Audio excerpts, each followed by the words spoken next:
Hey, it's Tim and Lisa, and you're listening to the REI Concierge Podcast. The REI Concierge helps Americans living abroad find and buy great investment properties in the U.S. From analyzing markets to finding local partners to closing your first deal, we are partnered with you every step of the way. Let's jump into today's episode.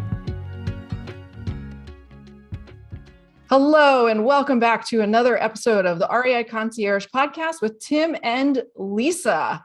At this point, I would normally introduce our guest, but I am going to pass this over to Tim to do the introduction for our guest today. Tim, who are we talking to? Lisa's hyping me up so much. Because she knows I'm a big fanboy and I'm geeking out because Chad Carson, ladies and gentlemen, has been gracious enough to grace us with his presence here on the podcast. Chad Carson, welcome. Great. Well, don't talk me up too much, but thank you. I appreciate that. And it's great to be here talking to both of you. So I've mentioned, for those of you that listen, hopefully some of you listen more than once, I talk about your book all the time. So Chad wrote Retire Early with Real Estate. It's honestly one of my favorite real estate investing, life philosophy, financial outlook books that I've ever read. I've already passed it on to several people. And I think I mentioned it half a dozen times here already, just kind of in passing with different philosophies you have and golden nuggets you have and stuff like that. So I'm so stoked that you're on with us and can't wait to get into talking about your philosophy and what you've done and what you're doing now. And this is my classic 38 questions at once, Chad. Just keep with me. How about we start with, who are you, Coach Chad Carson? I see so much cool stuff in your background right now, and I want to talk about all of it. Yeah, so I know everybody would be listening here, but I live in Clemson, South Carolina. So I have a football helmet from the Clemson football team up in the background. That's where I went to school there. That paid my way through school. And I think I got through with minimum concussions, I believe. I can't remember them anyway, but that was, that was my experience. We'll be the judge of that as the conversation keeps going. Yeah. Let me know if things seem coherent as we keep going here. So I live in the town where I went to school. It's a small town and kind of near the Appalachian Mountains, beautiful kind of waterfall area, lots of outdoors. So we love living here, but I also appreciate your mission and what you do. We love going abroad and we've traveled abroad a good bit. My wife's a Spanish professor and we have two young kids, and we've lived abroad in Ecuador actually for 17 months in 2017 and 18. And just one of the best experiences of our lives. Hope to do it again soon. COVID's kind of delayed some things, but so really appreciate the experience of what you talk about, and also investing back in the United States, which I do as well. That's awesome. And I want to talk so much more about your guys. So there's a section coming up. I won't spoil the end, but there's a section coming up. I want to hear all about that, because that kind of stuff is really near and dear to my heart, just being, foreign service family and living overseas, and, Lisa too. And now we have kids, I have a 3-year-old and we have another one on the way. And I just wonder about how certain things work and how you can make that work, and how real estate has allowed you to do that. Let's just get started with a little more background about you. So you played football, you go by Coach Carson. When did real estate come into play? When did you get this bug? Was it in college? Was it after college? And then we'll just kind of get into it from there. Right. I was very fortunate that I had a family member or family members that were investing in real estate. So it was always in the background. And my father had rental properties, and my mom and my dad had sort of a business partnership. They were partners in the real estate business, but she was a dentist. And so she earned good income. My dad, they made the decision that he's a CPA, certified public accountant, but he would go in, had an entrepreneurial bent, and he started buying rental properties when I was probably 10 or 11. And I used to hate real estate because my dad would drop me and my brother off at a property that he had just bought out of foreclosure, and it would just be nasty and fix it up, boys. Yeah, he would just drop us off. There's a refrigerator full of meat in the summer in Georgia, and it was just horrible. And there was piles of junk everywhere. And one time we saw a rat jump out of the pile of stuff and almost, right at us. And my brother and I were basically looked at each other like, this is the worst business I can ever imagine. I will never do this, as a 10 or 11-year-old, as we're painting walls and cleaning stuff. And in retrospect, what a great lesson my dad did by making us do some of the dirty work. And long story short, when I graduated from college and decided that football was no longer going to be in the cards, I was just ready for a break. I thought I was going to go to medical school because I was a biology major, really interested in that, but I just needed a break after football. And so I said, I'm going to take a chance and just try this entrepreneurship real estate thing. And I lived at home with my family in Noonan, Georgia, and just became a deal finder for my dad for about 9 months, where I just went out and sniffed around, talked to realtors, sent letters out, studied just one little piece of the business, which was how do you go out and find deals. And it was one of the best educations I've ever had, and was able to build that skill of analyzing deals and finding deals, such that about a year later, I went and moved back up to South Carolina. And a friend and I started our own business, and that was about 18 years ago. So we've been flipping houses, eventually started buying more rental properties.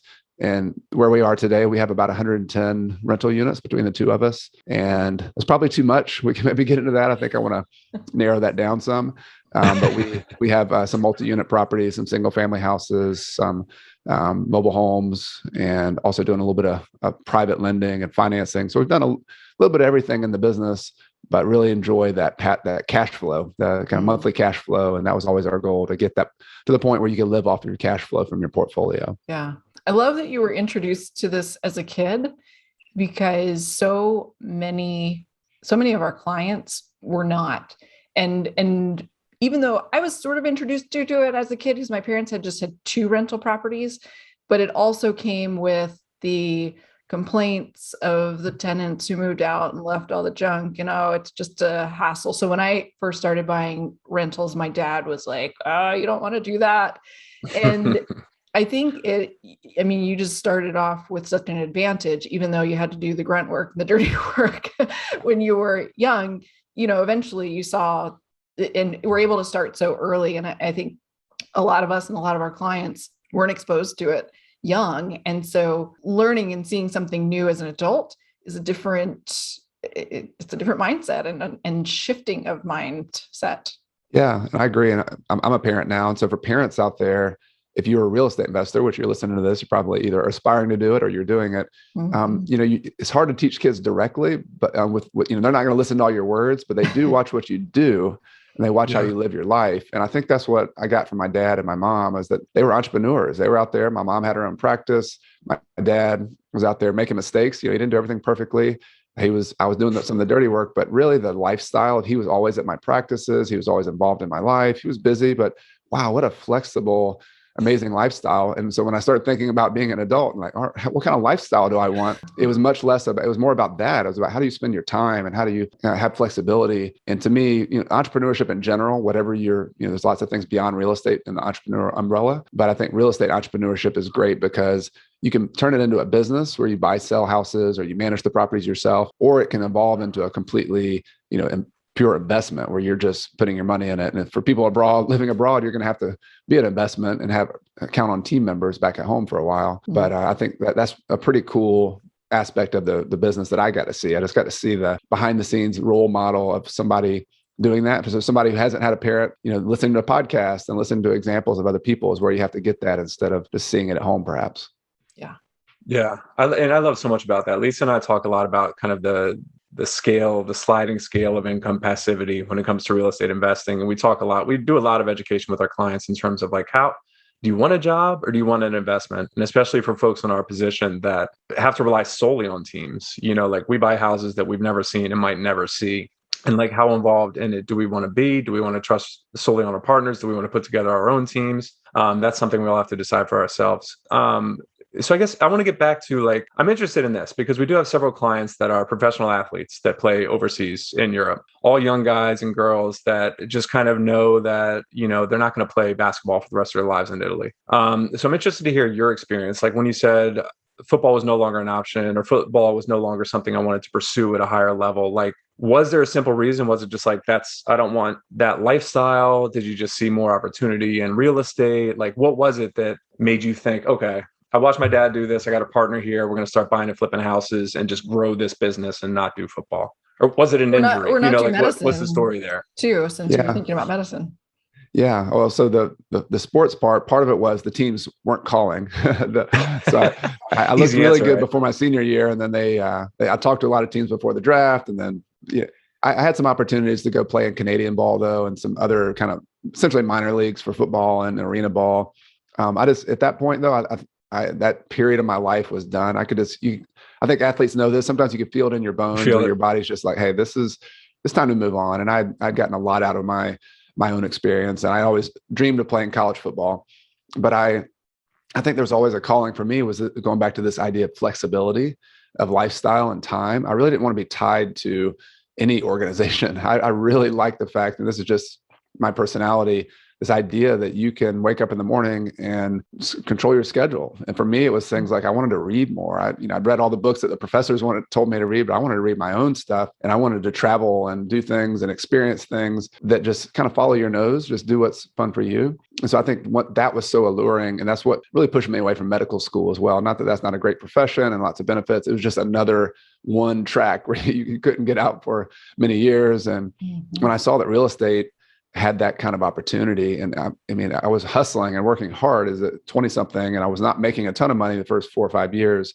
but I did have a lot of flexibility. And I played basketball in the middle of the day for 2 hours. I went hiking a lot of woods around us. So from the very beginning, it was control your schedule type of thing. And so I would say most of the real estate investors I know, what differentiates them between like index fund investors and people just purely only buy that, and I buy that as well, is that they have a little bit more, they want a little more control over their lifestyle and their income. And so I think that was from the beginning, the pull for me.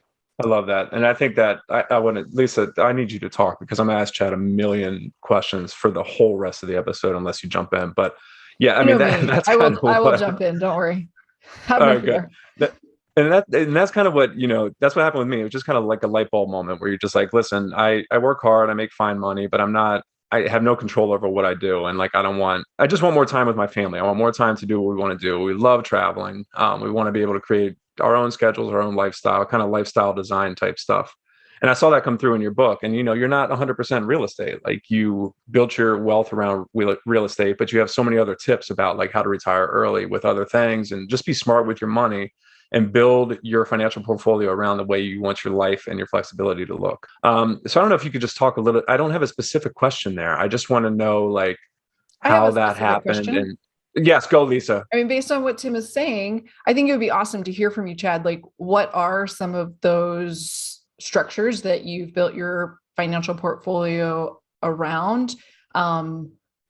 What was the process for building up your wealth, being able to retire early? Yeah, great question. Well, specifically in the book, one thing I talked about, and all these ideas are borrowed from other people, by the way, but I love this metaphor of a mountain climb. And I'm no mountain climber. I've never done like the real mountains, but I think it's perfect to think about, at some point financially, we all want to get to this peak of the mountain where we have our assets, or whether that's whatever type of assets they are, that you can live off your assets. And even if you didn't work for income, those assets would support you. Now, the caveat there is that most people I know who have that still work. They just do it for fun, and they maybe even still make money. So, just know that that's a possibility. Yeah. But the top of the mountain's that. So the question is, how do I get to the top of that mountain? How do I build wealth enough such that I have enough? And what I talked about in the book was that you can kind of think about it in stages. And when you first start, and I know this is the case for me, I owned my Toyota Camry, 1993 or 95 Camry with cloth seats. Nice. And that was about all I had, $1,000 in the bank after college. I didn't have any college debt. So I had, had some things going for me there, but I didn't have a lot of wealth to produce income. And so the first stages there are just try to get kind of some financial stability. So if somebody has student debt, if you have some personal debt, has nothing to do with real estate, but I'm just a big believer that you want to simplify your life. You want to get some of those risk type things out of your life, and financial risk has to do with debt. Yeah. And so if you can get rid of that, that's a foundation. And so paying off debt, building up an emergency fund, those are kind of those Dave Ramsey kind of baby steps, Yeah. But that's the base of the mountain, and that's something to celebrate. If you're in that stage where you are just getting to zero net worth, where you used to have debt, now you don't, don't discount that and celebrate that, because it's a long climb, right? I mean, even if it's a short one, for 10 years or something is a long climb, and getting out of debt's a big deal. Yeah. Yeah. Yeah. And I appreciate you saying that. And I think that's really important for people who are looking into the future and saying they want to invest in real estate, but might still be paying off debt and school loans and credit cards and things like that. Life happens pretty quickly sometimes, and all of a sudden you can look around and be like, oh man, I got a lot of bills. And it can seem like that first investment property is out of reach. And so to consider getting to that kind of base camp almost, right? Where, to use the mountain climbing analogy, getting debts paid off, like that's a huge accomplishment. And to celebrate that, I like that philosophy. And then there's something else that's beneficial about paying your debt off like that is the engine of wealth building is always really simple. It's just the gap between what you earn and what you spend. And so whether you're paying debt off or whether you're building wealth and buying real estate, like that doesn't change. Like the mechanics of that, how you make your income probably changes. Hopefully you have multiple streams of income eventually. And, what's the right amount of expenses, changes for all of us too. That there's no right or wrong answer, but the bigger the gap if you make $100,000 and you can spend $50,000 and have a $50,000 gap, that's going to give you money first and foremost to get some financial oxygen, like we just talked about. But eventually that's the engine for you to invest in real estate. That's your down payment. That's your ability to have some reserves. So I think I talked about that a lot in the book. I had whole chapters and examples. Yeah. And I'll give you a story because sometimes the story sticks. Yeah. The first way I learned that, I had a professor at Clemson University. After I graduated, I went back and took some business classes. His name was Louis, Dr. Stone. And I convinced him to let me ride around with him in the car and look at rental properties. That's what was kind of cool. And I stopped going to class and just started doing that. And he said, Chad, do you want to know how to become rich? That's, big-eyed 20-year-old, like, yeah, I want to know how to be rich. He's like, this is a story that a guy told, a rich guy who owned a textile factory that I used to work at. This is what he told me when I was 23 years old. He said, first, Louis, you got to learn how to make $30,000 a year and live off $30,000 a year. Got it, Louis? He's like, yeah, got it. He's like, the next step is you have to learn how to make $60,000 a year and still live off $30,000 a year. Got it, Louis? Got it. He said, the third step is you got to learn how to make $120,000 a year and still live off $30,000 a year. Got it, Louis? He said, yeah, I got it. He's like, if you can learn to do that, you can't help but become rich. So that story stuck with me. That's and it's the story of the gap. You got to make a gap. How much gap? The faster you want to get to your goals, the larger the gap is. And only you can decide that. Only you can figure out how to make that. But the lever is you got to reduce your expenses. You got to increase your income. And that's it. Yeah. That's it. So simple. And you're right. Stories stick like that. I remember just reading, you have a lot of good analogies and just little stories and tidbits in your book. That I was just like, yeah, like it's just real estate is, I don't know, what do they say? It's complex, but it's not hard. You know what I mean? Like there's so many ways you can go about it. There's so many ways to make money. There's so many ways to lose money. I mean, if you don't know what you're doing, there's so many sources of information, but it's fundamentals. It's that gap between expenses and income. It's that gap between, passivity and activity. Like there's just all kinds of different ways. And as long as you stick to the fundamentals and don't get distracted by all the newest techniques or the newest flashy objects, which we have to work with ourselves, Lisa and I included, all the time. You just stick, and Chad too. If you just stick with the fundamentals, you can't help but become wealthy. Like if you don't live an exorbitant lifestyle and, spend more than you make on real estate, you're going to be set. And I think that's what I love so much about it. And my conservative friends that never were really into real estate investing, but see that it just works on the fundamental math principles, they can get into that too. So I'm sorry, go ahead, Lisa.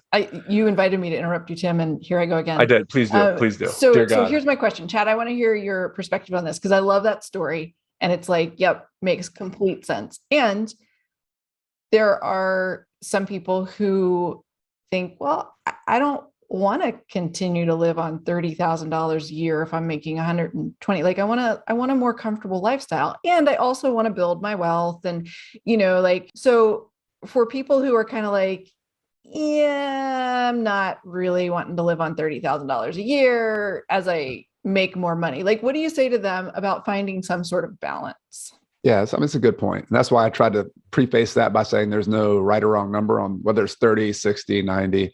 The math says, though, that the sooner you want to get to your financial goal, the bigger the gap is. So we all just have to know that. There's nothing emotional about that. There's nothing personal about that. But from there, we all have to decide what our life looks like. And I get it. And probably the biggest objection when I talk to people about early retirement, they'll very often it's like pushing back, saying, but I want to live my life now. Like, why would I wait until many years down the road? Like, but the assumption behind that is that spending is living. Like if you spend money, you must be living well. And I guess I would push back on that assumption a little bit and say, yes, I know there are things that we have to spend money on to be happy. But one of the biggest things I learned during my saving years like that was that some of the best things in life don't cost anything. Spending time with your spouse or your partner, your significant other, spending time with your kids, going on a hike. And the more you challenge yourself to be creative, the more it's a philosophical journey to figure out what it is that makes sense and what's good about life. And this is where you get into like the Stoic philosophers, and you get into, the transcendentalists in the US had the whole tradition of Emerson and Thoreau saying, simplify. Thoreau went to the woods to live deliberately, not because he couldn't go spend a bunch of money. He probably could have been an entrepreneur, and he used to work in a pencil factory. He knew how to make pencils and make a bunch of money, but he chose to live deliberately. And so I think I would just say it's an opportunity the more you cut out to see what's important to you. But there's also an opportunity to add back. And so if you've cut too far, cut, and you can add things back in. It's not a permanent decision, right? Yeah. And you can also, it's a season of life. It's not forever. You can do 3 to 5 year saving periods. And what my wife and I did is we would go on these mini retirements where we would take off. And early on, it was just a couple of weeks. Then it was a couple months. And then with our daughters, it was 17 months where I'm really not maximizing earnings. I'm not saving that much, but I'm living. I'm going and doing these things that most people wait until they're 65, 75 years old to do. And maybe or maybe not, your health is good at that point. Maybe you can or can't do it. But doing it earlier in life, even before you reach the pinnacle of the mountain, by saving money, living deliberately. And those are the times when you can splurge and you can do the things that you don't want to put off. So I agree with that premise that you don't want to put things off. And I agree that you should be climbing the mountain at the same time. I love everything you just said so much. So Lisa, as an actual mountain climber, really appreciates this analogy, because she's climbing her personal and real mountains. And I, as my wife's from Boston, so I swam in Walden Pond about 2 weeks ago with my whole family. So I was in a very throw-like state of mind, and just pretty much thinking about Chad Carson while I was swimming in Walden, which is kind of weird, but yeah, the whole Stoic philosophy. And like we love Ryan Holiday, and we were trying to get him on the podcast. So if you have an in with him, hook us up. That'd be great. I would love to get an in as well. Let's work together on that one. We'll work together. But yeah, just that whole philosophy of like, and I think, I don't know. I get so excited about this stuff. And I want to go into, Chad, you haven't listened to our podcast probably because we just asked you to be on recently, but there is a beloved segment called Tim's Selfish Questions. And I used to sing a jingle. It's time for Tim's Selfish Questions. So that was my selfish question. Like, I was fascinated by this part of your book where I just, as a parent of one, soon to be 2 young children, and just like the kind of nomadic lifestyle and what, real estate can do for you in terms of just freedom of time, freedom of place, like geography no longer being a bound. I'm just curious, tactically, how does it work with your children? Like, you go to Ecuador for 17 months. Do they learn Spanish? Do they go to school there? Like, do they have friends? Like, do they enjoy this? I'm assuming at their age they do, but like, that's gonna be a hard sell for my wife. You know what I mean? Like, we can do these mini retirements. We have money coming in. We don't necessarily have to sit at the office. Let's go to Sicily for a month, like maybe not 17, but even like a month. So like, just tell me how that works tactically. Yeah, well, I mean, it hasn't all been roses for sure. But I guess the positive, like even this week, we're talking to our kids about going abroad again, and they're established in their elementary school. One's in 5th, one's in 3rd now. When we went to Ecuador originally, one was 3 years old, preschool, one was 5 years old, so kindergarten. And so I think at that point, wherever mommy and daddy want us to go, we'll go. But you can also pick up on their, since were they really enjoying this? Was this something they didn't want to do? And they have told us now, like, they can't wait to go do it again. So that's awesome. I think that's encouraging. But when we went originally, like, for example, we did a training run to Mexico in the year before we went to Ecuador. And we've been to a lot of places in Latin America, so we're pretty comfortable in Mexico. And it had some rough moments. There were, anytime you have the culture shock of a new place. I can remember one specific bad parenting moment for myself when trying to put sunscreen on the older daughter, and she was 4 or 5 at that point, and just kicking, screaming, spitting on my shoulder as I carried her out of this playground, and all these like Mexican moms there, and they were just staring at me like, who is this guy kidnapping that little girl? Because I was walking out of that playground and she was just screaming. So yeah, there was some of that. But I think part of that convinced us to do more slow travel. Like, in the past we've done the backpack and gone from place to place. And I think with family and kids, I read a book called Vagabonding, which was recommended in the book, The 4-Hour Work Week, that I read a long time ago.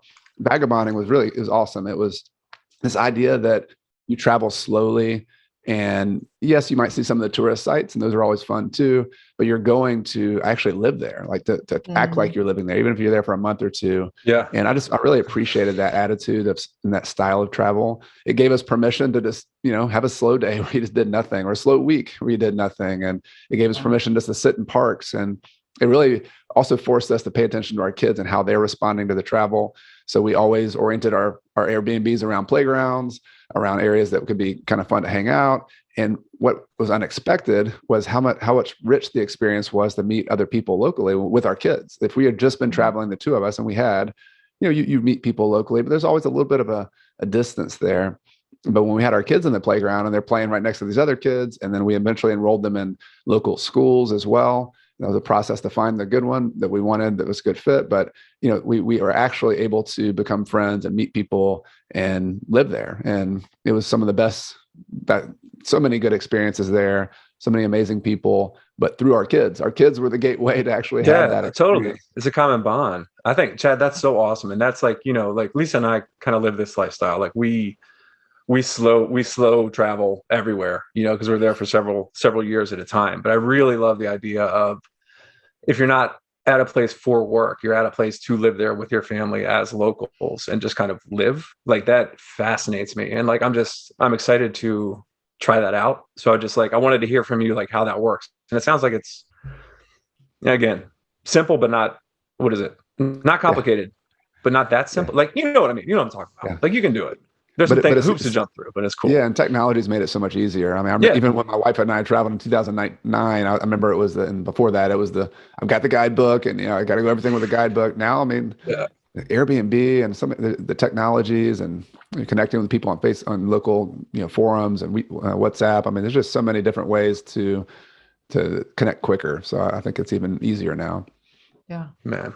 So Chad, you do a lot of teaching, and it sounds like you really enjoy the teaching that you do. When you talk to real estate investors, what are some of the things that you are teaching? What are some of the principles? And if you can share both things that you would share with newer real estate investors and more experienced investors. Yeah, I do love teaching, and I think it goes back to I played sports, and so I had good coaches and also teachers in school who really cared about the fundamentals and cared about your success, and so I just try to pass that on, kind of that tradition. But I think that with that, the fundamentals of real estate, going back to our mountain metaphor, you save that money, you have that gap, and now you have this cash to invest in something. Real estate at its fundamental level is just a financial asset. But what I love about it, it has, you can look at it from two different lenses. There's the sort of qualitative lens that we all have lived in places. We've lived in apartments and rented houses. We've maybe perhaps owned our own place as well, for some of us.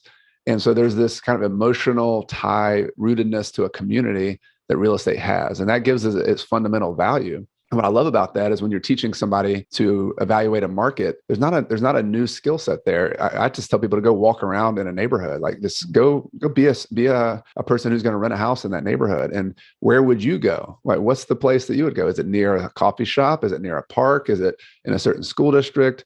And so there's just some intuitiveness about that qualitative part of real estate. And so you can look at some demographics, and that's important. Population trends are important in a kind of a macro level. But as you zoom in and pick a neighborhood in an area, it's very emotional. And they say not to be emotional investing, but it is. It's like you got to follow where your customer feels emotionally connected. And I had a teacher early in my career who called that romance. He said, you've got to find properties that have romance, meaning you go there and you're like, oh, this place really, takes my breath away. That's the best case scenario, right? Or it makes you want to be there. So there's that aspect of real estate, and there's not a lot. There's some things to teach, but follow your nose on that. And then there's the quantitative side of real estate. Just like any investment, it's got to make sense with the math. And we could go in depth on all sorts of different lessons, but I would say, one of the core lessons of real estate is buy low, sell high, and you can look at that just based on price. I want to buy it 20,000 or 20% below full value. But there's also this idea of buying an income stream well into the future. And if you can buy an income stream that is worth there's the discounting math. Like this is where the kind of some of the spreadsheets come in. If you can discount all those cash flows back to the present, what's that cash flow worth today?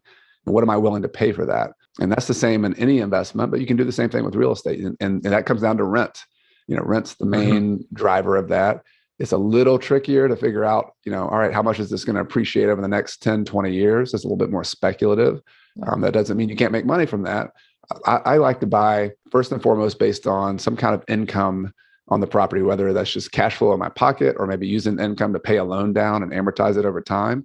Those are easier for me to measure. So I want to make sure it's a good deal with those metrics. But I also want to buy qualitatively in an area that is really high demand, has that romance. Maybe there's a limited supply, so it's harder to build, like some of the infill neighborhoods in town, not on the edge of town in suburbia, like somewhere close to town where it's hard to replicate what you have. If you can buy with the numbers that make sense in a romantic location that has limited supply, you're going to tend to benefit from appreciation as well.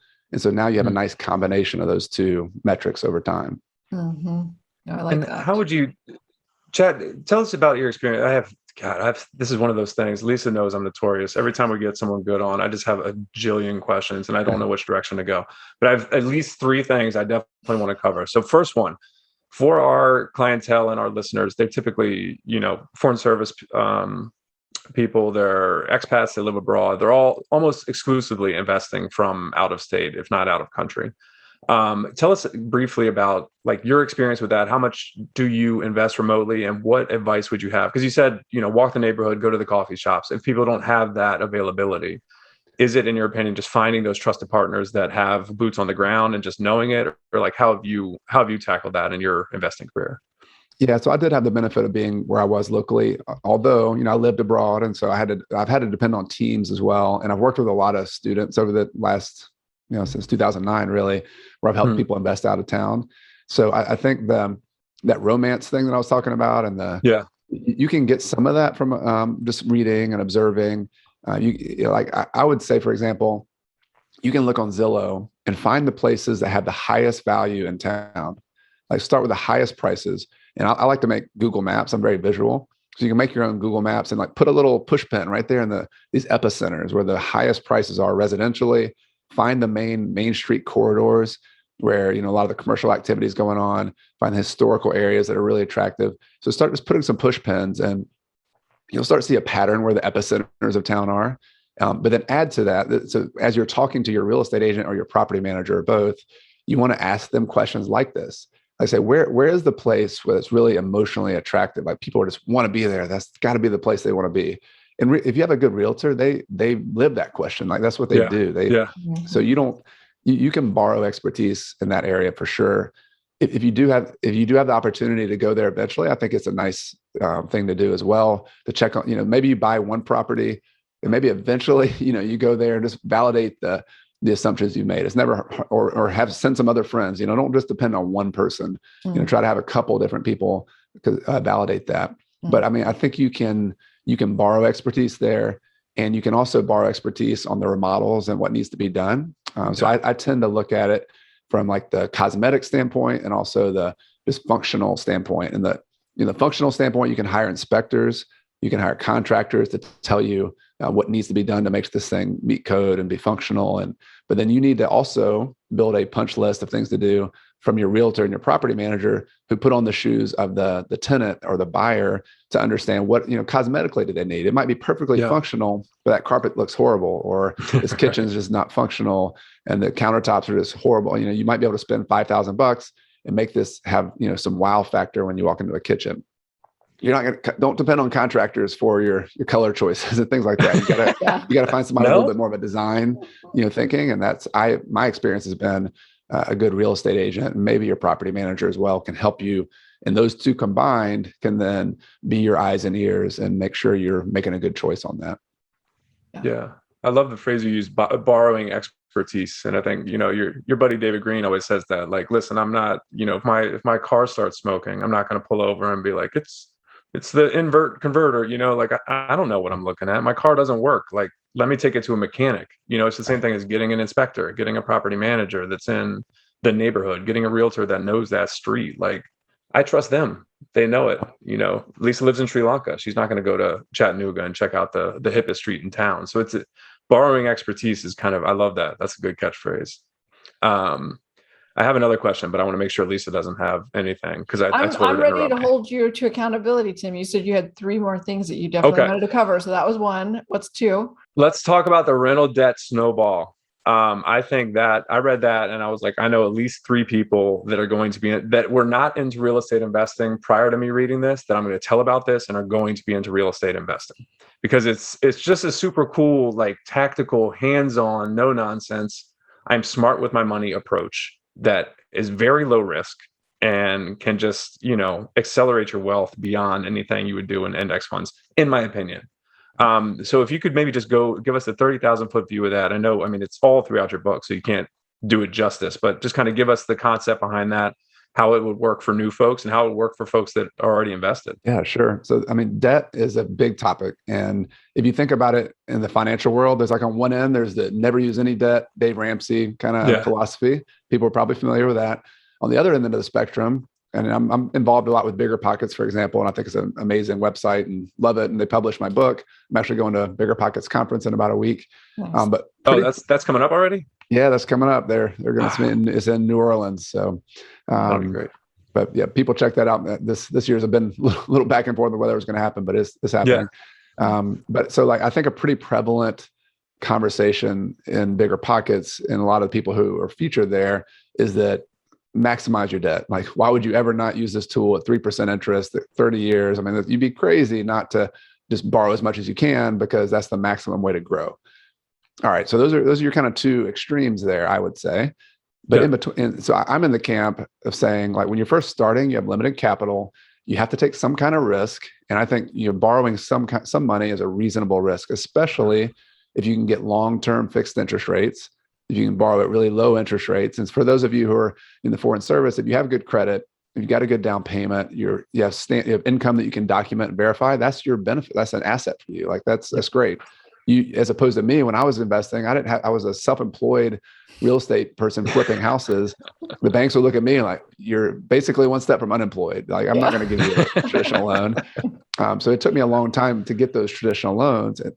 But people who are investing passively from long distance, you have that benefit. So I think it's reasonable to take advantage of that. But here's where I differ from the kind of standard thinking, like a lot of the Bigger Pockets crowd, is that you need to, at some point, that debt is not a perpetual tool.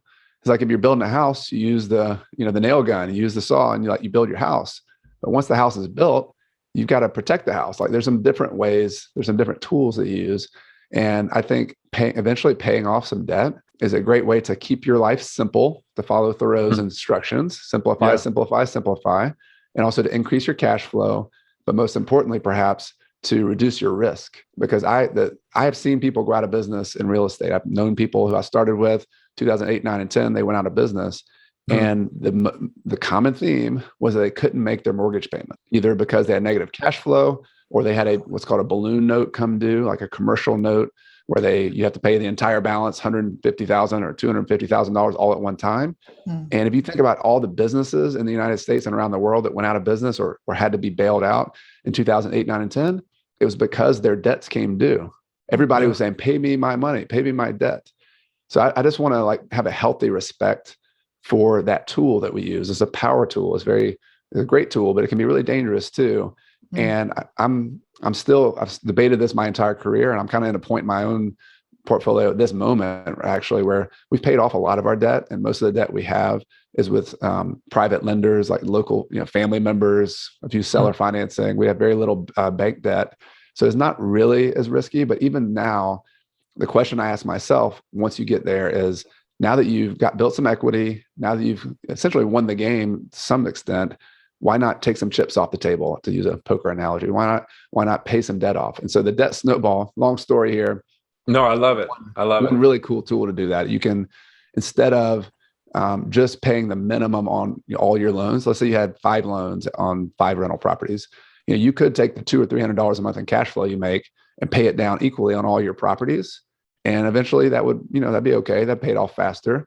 Or you could take the $300 on 5 properties and use that $1,500 a month to aggressively pay down one of your debts. And then that's going to be, maybe 7 years, 8 years that you pay that first debt off. And now you freed up the mortgage payment on that one and you pay off the second one. And that goes a little bit faster on the second one. That one's paid off. It goes a little bit faster. And I've written articles and kind of showed some example numbers. You could, in an 8 to 12 year period, you could have a nice portfolio of properties paid off free and clear and using a method like that. And it's really satisfying. It makes progress. And in the end, again, going back to that risk and cash flow kind of equation, you're at a place that you can actually live off your income with a really simple portfolio. And that's a good place to be. I thought it was brilliant just the way you laid it out, because it accelerates. A lot of stuff in real estate investing accelerates. Like Lisa and I always tell people, track your net worth, keep track of everything, your appreciation, your equity buildup, et cetera, because it goes faster than when you have even 2 properties. So like once you pay off that first one and it's, free and clear, all you're paying is taxes and insurance. And so all that rent can go directly into paying off the next one. So it really does snowball more and more as you pay off more properties. I know Lisa and John, her husband, John, they have paid off several properties. I mean, how many of you guys have paid off now? 3 or 4? More than that at this point, yeah. More than that. They have several properties paid off. So Lisa and John are a little bit more conservative than I am in my investing. So I think it's a great way to balance it. And we have a lot of folks that are hesitant to get into real estate investing because it's, so risky. I'm doing air quotes again. But if you do something like this, it just makes sense. So I appreciate you laying that out. And that can be, we'll put links to your book and Bigger Pockets and your Instagram. You put out a lot of great content on YouTube and stuff like that. So we'll link all that stuff in the show notes, but everyone go buy the book because it's awesome. Thank you. And I have to come up with a third question, Lisa. Yeah. So which way do I go? If I only get one left, Chad, she's cutting me off. I don't know which direction to go in. Let's go with, you said something at the beginning about you and your partner. Two-part question. You and your partner have about 110 units now, and you kind of want to pare that back. First question, how did you structure your partnership? You don't have to get super specific. There's a lot of people that also hesitate because they can't find the money. So tell us how your partnership's structured. If it's lasted since 2008, that's incredible, and how that happened. And then part 2 of that, why do you think it's time to start getting, selling off some of those properties or diversifying into other asset classes? Yeah, the partnership ideas. I mean, the partnerships aren't for everybody. I had a teacher. I went to a seminar early in my career, and he told me flat out, hey, your partnerships never work. I've had 3 or 4 of them. They all failed. And I had seen my mom had a dental practice, and she partnered with her brother for many years, and it was great and successful. So I was like, well, maybe that's just you. Maybe you can't do a partnership.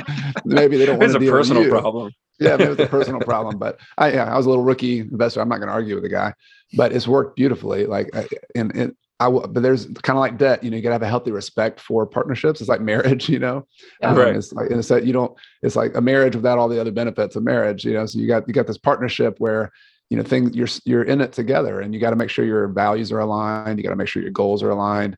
So for us, in our case, we actually got started. Neither one of us had any money. So it wasn't a money partnership. He had more money than I did at the time. He had a job. He had an internet business back in 2003 when we started that. That wasn't like a great thing necessarily, but it's grown since then and done well. But he had a little bit more stability than I did. But we basically took the entire business and split it up. So I was the acquisitions person.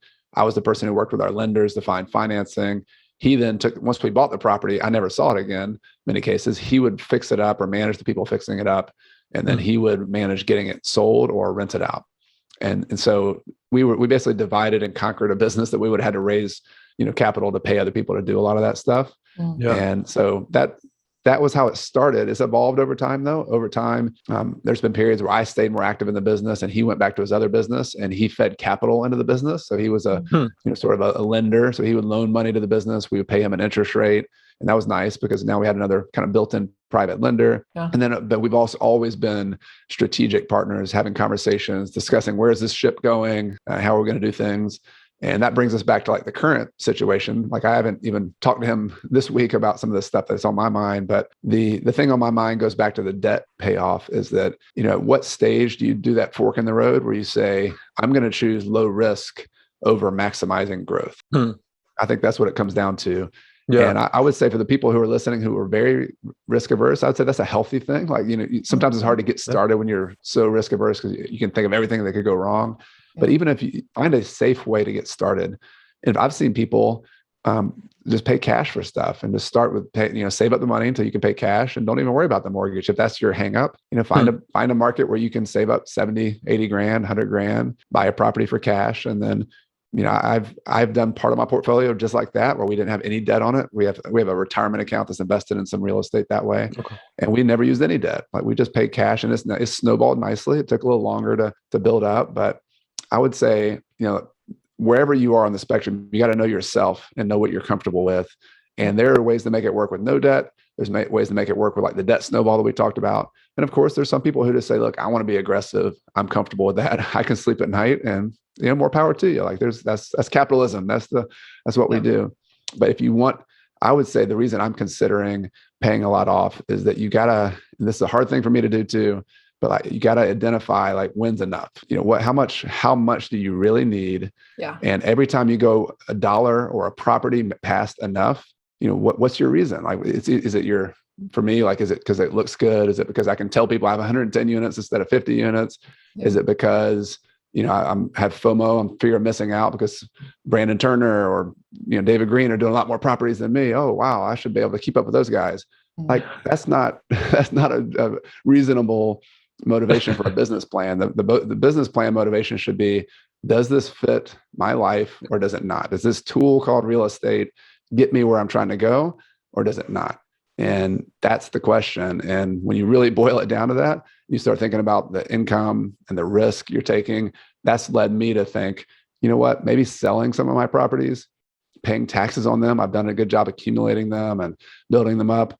Just even paying taxes on them and using that money to pay off the rest of my debt could be a smart thing to do. I'd simplify my life. I would have plenty of income, and I'd have a lot of time to go do what else. So I spend a lot of time making content and podcasting and YouTubing. I'd have even more time to do that and travel and be with my family as well. Yeah, man. That's why I want to have you on, Chad. That's why I want to have you on. That's it, man. Because that's I don't know. Everything you just said is so huge, and I know it's near and dear to Lisa's heart too. I'll speak for her on this because it's just don't do it. Don't speak for me. That's what it's about, Chad. Lisa, tell them what you think. That's what it's about. No, I want to speak for myself, Tim. Sorry, I just get all excited. I'm a fanboy. I can't help it. Tim and I, our philosophy with our company and how we work with our clients is very much like real estate investing has a million different ways that it can work. And you got to figure out what works for you. Honor who you are, your own risk tolerance, however much debt you're comfortable with or not comfortable with. And so everything you were saying just deeply resonates. And I love how honest you present yourself being of looking at the people around you and, well, he's doing that and she's doing that. And what if, and how do I measure up? And even being honest with ourselves in that sense of coming back to, wait, why am I doing this? What does it mean to me is really foundational and makes me think about the summiting the mountain and getting to that mountain peak.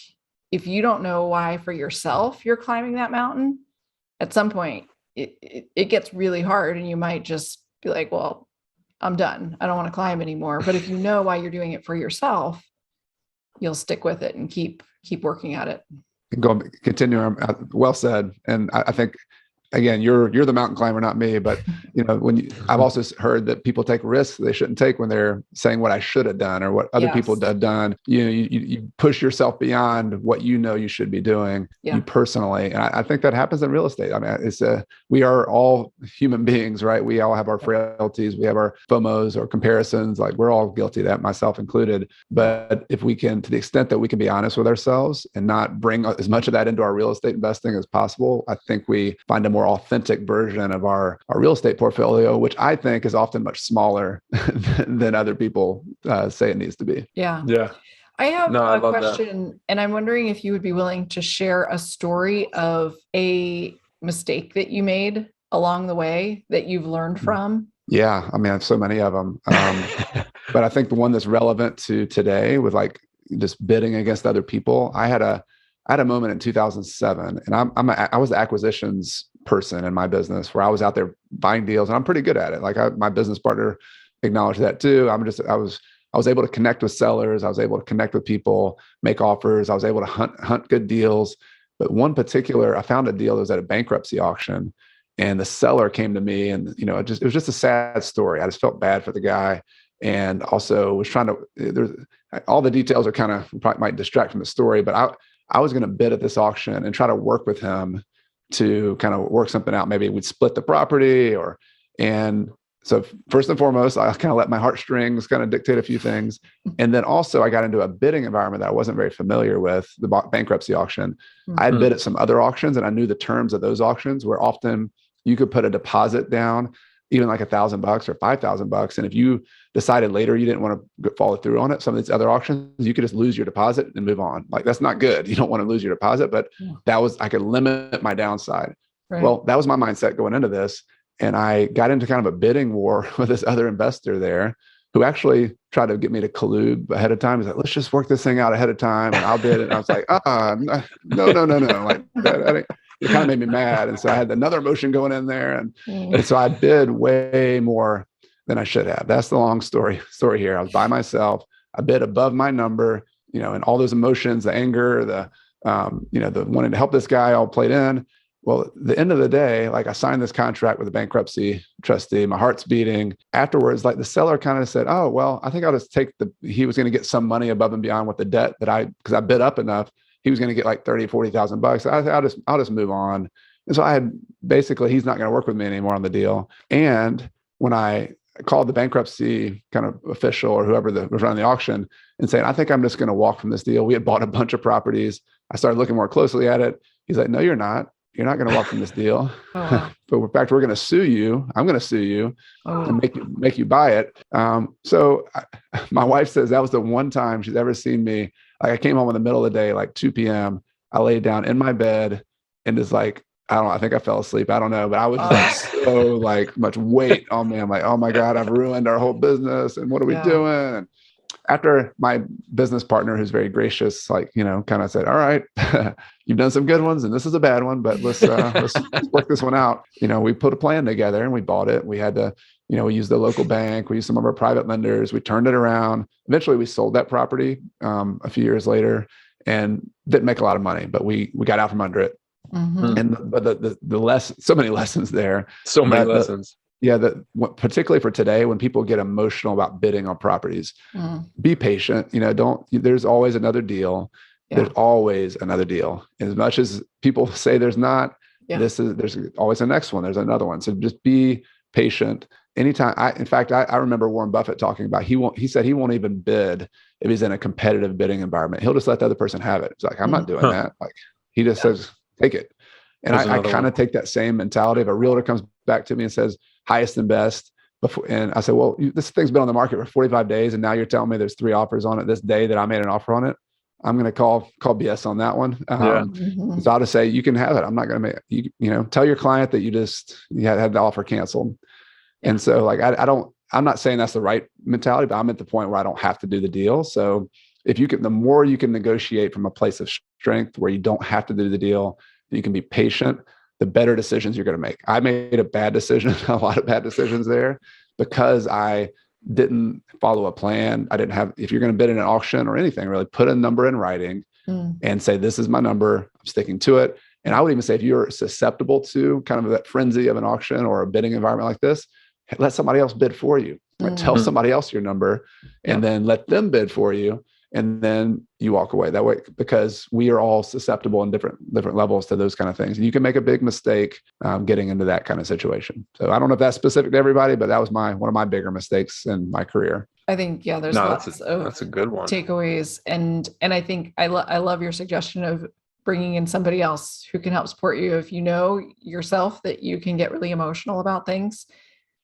okay, let me bring someone else who can keep the emotions out of it. And safeguarding, right? And putting your numbers on the table before you get out there. And, the pressure, I love the other thing you said is there's always another deal, right? And especially in how the market has just gone crazy over the last year. People are worried. There's no more deals out there. I've missed the boat. I can't be a real estate investor. And it's like, take a breath. Yes, you can. There are more deals. Yes. I also think that's a really good story to just show how forgiving real estate can be. it forced you into a midday anger nap, which I succumb to occasionally too. But like, it's all good. Like you said, you got out from under it. Like you didn't make money, but it didn't crush your business. You know what I mean? Meanwhile, the sky was falling the day before. And I think that's something that new real estate investors really need to hear, because like there are so many ways to get out of a deal if it's a bad deal. And if you let emotion get a hold and stuff like that, like you're not done for, you just learned a lot of lessons and you're not going to do it again, and you bounce back. So I appreciate, the way that ended too. Yeah. We're all going to make mistakes. I'm glad you mentioned that, Tim, because we all make mistakes. Entrepreneurs are really good at making mistakes quickly and then recovering from those mistakes. That really is what we do. Yep. And so I think the thing we did well, and I don't know if this comes back to sports or whatever, it's just like, hey, when in football, like the last play, somebody just ran for 50 yards and we had a horrible play. You got to forget it. Like that was the past. Like move on. Short memory. The next play is the next play. You got to have a short memory. And it's the same way. If you can have a short memory, if you can rally the troops, go back to the people you trust, there's always a solution. Very rarely is there like, you're just hopeless. I mean, right. there are times, but most of the time there's some kind of solution. And for me, the solution was going back to the relationships I'd built. This is why you want to have trusting relationships, treat people well in good times so that you can, when things are tough. I had two lenders who were willing to loan me money when, it was a little bit of a stretch. But then the other thing, a business partner, going back to partnerships, treat each other well, be humble when you make, when things are good, don't be gloating, saying, oh, look how great I am, because there's going to be times when you're going to get your comeuppance, and then you hope they are graceful with you, and give you a little bit of leeway as well. So I think really, this is a lesson I often talk about, but I just kind of to sum it up, the people side of real estate is so critical. And for those of you investing out of the country, out of state, your relationship with your trusted team members there is everything. Like that, it's more of a people business than it is a real estate business in some ways. Sure. And so if you can find people you trust and then be a trustworthy person on the other end of that is it's just the glue that holds everything together. Yeah. Cool. Yeah. I have one last question. The question. Wait, did you want a drum roll? Yeah. Do a drum roll for me, Tim. A heavy pause there. Yeah. That's what I like it. He needs a new jingle. I would love to hear. It seems like a motto. It's hanging on the wall behind you. It's on all of your website, all of your material. Do what matters. Tell us what that means to you. Yeah. When I first started my blog, I wrote a money life manifesto. It's kind of like, this is what my blog is going to be all about. And I borrowed from the story, going back to philosophy, of Aristotle had, when he taught ethics, he taught about there's a golden mean. There's this, courage was a good thing to be. We all say, oh, having courage is good, but you could have too much courage. You could have, you could jump off a plane without a parachute. That's pretty stupid, courageous, but stupid.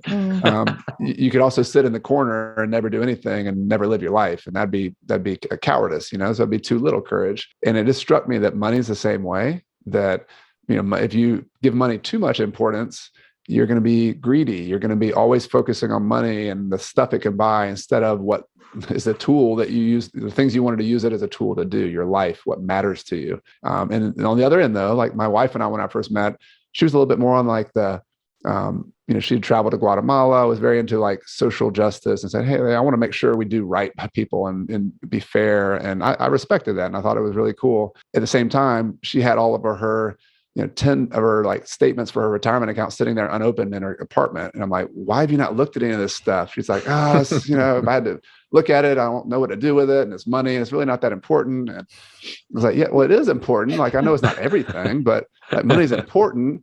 And because if you don't give money some importance, it's going to control you. Like you can't do those things that are important to you in life. And so I think we all, probably have our susceptibility on one end or the other there, where we give either money too much importance or too little.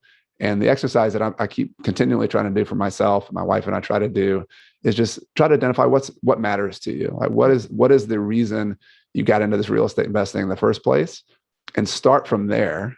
And if you use that as your compass, then you'll build a business, you'll build a portfolio that actually allows you to do more of what matters. And what I found for myself is that the things that mattered to me has changed over time, but being able to be here when my kids get off the bus, being able to do businesses that are really enriching and fun and fulfilling, these things need time. Like that's the currency.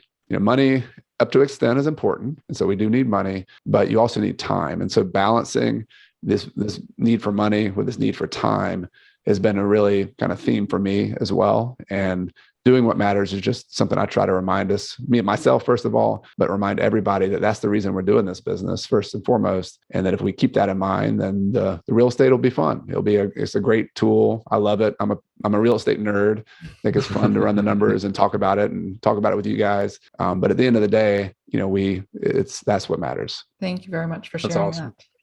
Chad, it has been awesome to have you on the podcast. Your book, Retire Early with Real Estate, we recommend to all who are listening. We'll link it in the show notes.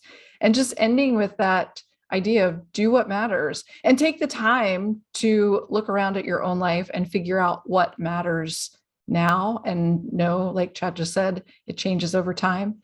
And keep asking that question, what matters, and do those things that matter. I love that. Thank you very much. It's been a pleasure. I really enjoyed it. One of the more fun podcast episodes I've ever done. You guys are great. So we had a good time talking. Did you guys hear that, listeners? Chad Carson said ours is the most fun podcast he's ever been on. I just want that soundbite on our website. Yes. Doing good work. Thank you. Thank you so much, Chad. Thank you all for listening today. We would be honored if you would share this with a friend or 19 friends or 29 friends.